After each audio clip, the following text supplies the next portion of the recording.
We interrupt this program to activate the emergency alert system for an Amber Alert. Be on the lookout for abducted children from Muskingum County, Ohio. The children were last seen at 531 Main Street, Zanesville, Ohio. The suspect is believed to be driving a 2008 silver or tan Chevrolet Suburban with Ohio license plate number HVZ 6139. The suspect is unknown.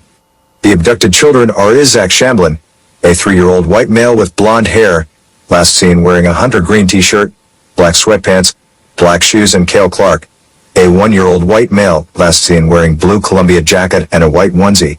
Please call 1-877-AMBEROH or dial 911 immediately if you see the child, the suspect, or the suspect vehicle. This concludes the emergency alert system message. Stay tuned for further instructions.